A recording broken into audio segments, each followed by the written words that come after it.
ඒ ප ဋ ාණ සජ්ජායනා කිරීම ඇසතුන් ගොඩක් ආනිසංස තියෙනවා. මේ බුරුමේ එක ස්වාමීන් වහන්සේ කෙනෙක්. ඒ ස්වාමීන් වහන්සේගේ නම තිලෝකබිවංශ. මුළු රටේම අභිධර්මයේ සම්බන්ධයෙන් මහා ප්‍රසිද්ධ ස්වාමීන් වහන්සේ කෙනෙක් සහ පරාර්ථ සාධනයෙහි යෙදෙන ස්වාමීන් වහන්සේ කෙනෙක්. උන්වහන්සේ බෞද්ධයන් වෙනුවෙන් බොහෝ කැපෙලා වැඩ කරන කෙනෙක්. මේ වැඩ කරන්න යනකොට එක්තරා අවස්ථාවකදී ඒ තිලෝකබිවංශ සයාඩෝ හිරකූඩුවට දැම්මා. හිරකූඩුවට දාපු වෙලාවේ උන්වහන්සේ මොකද කරන්නේ? ප ဋ ාණ සජ්ජායනා කරනවා. උන්වහන්සේ කලින් ඉඳන් කරගෙන එන එකක් වෙන්නේ නැති බුරුමේ ගිහි අය පවා බොහෝ අය ඉන්නම ප ဋ ාණ සජ්ජායනා කරනවා දිනපතා. ඉතින් මේ සාන්නාසෙත් එහෙම දිනපතා කරන කෙනෙක් වෙන්නේ නැති හිරකූඩුවේ දාලා ඉන්නේ දැන් ප්‍රශ්නයක් නිසා. ඒ කියන්නේ පරාර්ථ සාධනය කරන්න ගිහිල්ලා.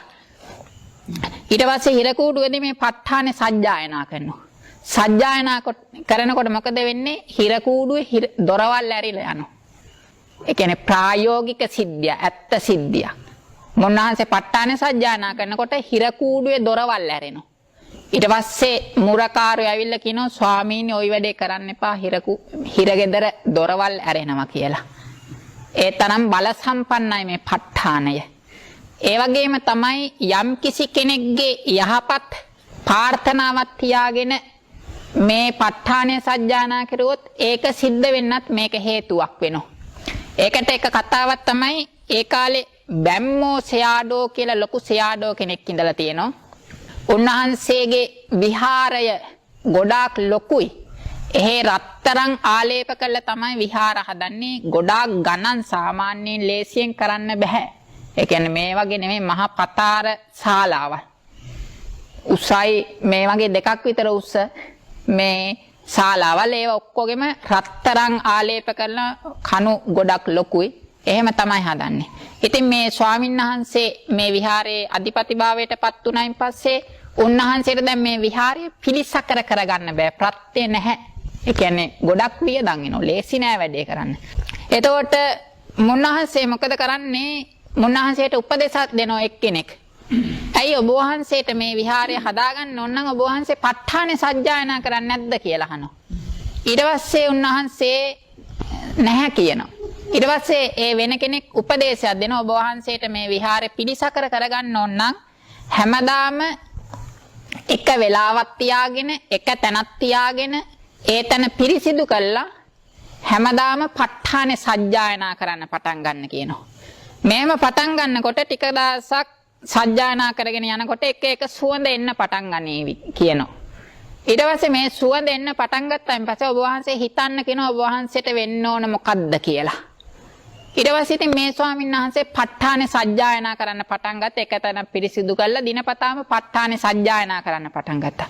පටන් ගන්නකොට අර මග පෙන්නපු කෙනා කියපු වගේම එක සුවඳ එන්න පටන් ගත්තා. සුවඳ එන්න පටන් ගත්තායින් පස්සේ මේ ස්වාමීන් වහන්සේ හිතනවා මේ මට මේ විහාරේ පිළිසකර කරගන්න තිබුණා නම් හොඳයි කියලා හිතනවා. ඔහම දවස් දෙකක් තුනක් යනකොට දැන් කාලාන්තරයක් තිස්සේ මේ විහාරේ පිළිසකර කළා නෑ. ඒකයි ජරා වැටිලා තියෙන්නේ. රජයේ විශේෂ නිලධාරියෙක් ඉනෝ ස්වාමීන් වහන්සේ ළඟට. ඇවිල්ලා කියනවා ස්වාමීනි ඔබ වහන්සේට මොකද්ද වෙන්න ඕන කියලා. ඊට පස්සේ කියනවා මට මේ විහාරය පිළිසකර කරගන්න. සන්නස රත්තරන් වලින්ද කරන්න ඕන සාමාන්‍යයෙන් දානෝ කරන්න ඕන. ඊට පස්සේ ගොඩක් වියදම් යන හින්දා සාමාන්‍යයෙන් කරන්න කියනවා. නෑ සන්නස සාමාන්‍යයෙන් නෙමෙයි රත්තරන් වලින්ම මේක කළා දෙන්නම් කියලා රජයේ අනුග්‍රහයෙන් ඒ මුළු විහාරෙම රන් ආලේප කළා පිළියම් කරනවා. එතකොට ඒක අර ප ဋ ාණ සජ්ජායනා කරපු ආනිසංස. ඊට පස්සේ ඒ ප්‍රත්‍යක්ෂ දේවල් ඇත්ත කතා බුරුමේ තියෙන. ඊට පස්සේ දැන් අර තිලෝකානන් සන්නස්සේ කතා මට වෙන සන්නස්සේ කිව්වේ ලංකාවේ හිට ඉතින් සාමාන්‍යයෙන් පිළිගන්නේ නැහනේ. මාත් ඉතින් ඇහුවා එහෙමද ස්වාමීන් වහන්සේ කියලා. ඇත්තටමද කියලා. ඊට පස්සේ උන්වහන්සේ ඇහුවා හාමුදුරුවෝ බොරු කියනවද? ස්වාමීන් වහන්සේ ඉතින් බොරු කියන්නේ නැහනේ එහෙම ඇහුවා. ඒක නැත්තම් සිද්ධිය. මේ ඊට පස්සේ තවත් ජපානෙත් එක්ක යුද්ධේ තියෙන කාලේ එක්තරා මිනිස්සෙක් ඒ යුද්ධේ තියෙන කාලේ මේ එක් මිනිස්සු 3 දෙනෙක් එක ස්ටේෂන් එකක ඉඳලා තියෙනවා. ඉන්නකොට මේ මිනිස්සයා මැද ඉඳලා තියෙන්නේ.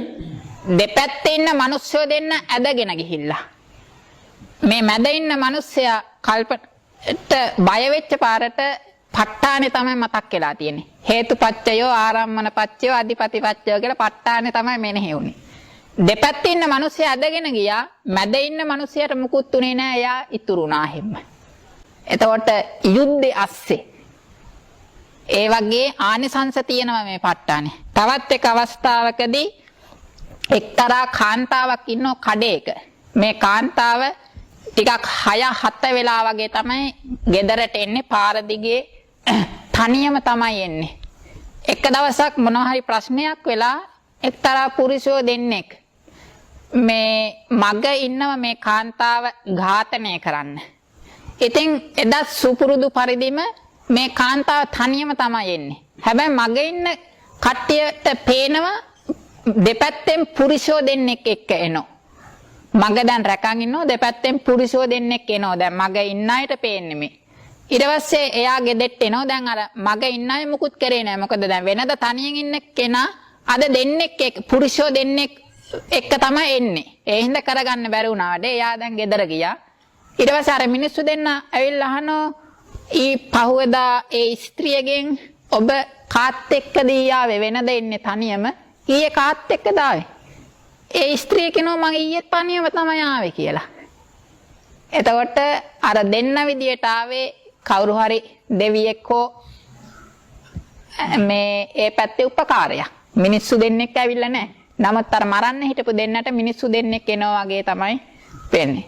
ඒ වගේ මේ ප ဋ ාණේ බොහොම තවත් කතාවක් තියෙනවා සෑහෙන්න තියෙනවා බුරුමේ. ප ဋ ාණේ සම්බන්ධව ඒක කෙලවරක් කරන්න බෑ. ඒ නිසා හැම තැනකම ප ဋ ාණේ සජ්ජායනා කරනවා. දැන් වස් ඉවර වුණායින් පස්සේ දැන් ලංකාවේ නම් ඉතින් එහා කන්දෙන් මේ කන්දට ඇහෙන්නේ අල්ලා කියලා නේ.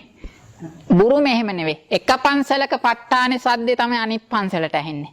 ඒ පන්සලේ ප ဋ ාණ සජ්ජායනා කරන සද්දේ අනිත් පන්සලට ඇහෙන්නේ. මේ විදියට මුළු රටේම ප ဋ ාණේ සජ්ජායනා කරනවා වස් කාලේ ඉවර වුණායින් පස්සේ. ඊට පස්සේ චෛත්‍යයකට ගියොත් චෛත්‍යයට වටේටම ප ဋ ාණේ සද්දේ තමයි ඇහෙන්නේ. මිනිස්සු සජ්ජායනා කරනවා. මොකද අර වගේ ප්‍රායෝගික ප්‍රතිඵල සහිත හින්දා. ඊට පස්සේ තවත් එක මිනිහෙක් නැවක යනකොට නැව ගිලෙන්න යනවා. නැව ගිලෙන්න යනකොට මේ මිනිහයා ටක් ගාලා උඩ තට්ටුවට ගිහිල්ලා ප ဋ ාණේ සජ්ජායනා කරනවා. සජ්ජායනා කරනකොට අනිත් ඔක්කොම මැරෙලා මේ මිනිහයා තනියම බේරෙනවා. ඒක සිද්ධියක්. ඒ වගේ ගොඩාක් තියෙනවා මේ ප ဋ ාණ සජ්ජායනාවේ ආනිසංස. ඒ හින්දා ආසතුන්න්න වහන්සේලාට ඉතින් ඕනනම් අත්හදලා බලන්න පුළුවන්. ඒ කියන්නේ ඒවා ලංකාවේ කතා වගේ අර කියන්නේව නෙමෙයි. ඇත්තටම සිදුවෙච්ච කතා. ඇත්තටම සිදුවෙච්ච කතා. මා සාමාන්‍යයෙන් කෙනෙක් දෙයක් කිව්වට පිළිගන්නේ නැහැ. සාමාන්‍යයෙන් නමුත් ඒවා පිළිගත්තේ ඒ මට ලැබිච්ච තොරතුරු අනුව සත්‍ය වශයෙන් මෙහෙම සත්‍යෙම හින්දා. ඒ වගේ ප ဋ ාණ සජ්ජායනාවේ ඒ වගේ ගොඩක් ආනිසංස සහිතයි. ස්ථානික වුණත් ඉතින් දිනපතා ප ဋ ාණේ සජ්ජායනා කරනවා නම් ඉතින් ඒ තරමට ආනිසංස සහිතයි. සහ යම් කිසි කෙනෙක් පුරුද්දක් ඇටියට ඒක සජ්ජායනා කරගෙන යනවා නම් එයාට විශේෂ ප්‍රතිඵල ලබා ගන්න පුළුවන් මේ ප ဋ ාණේ.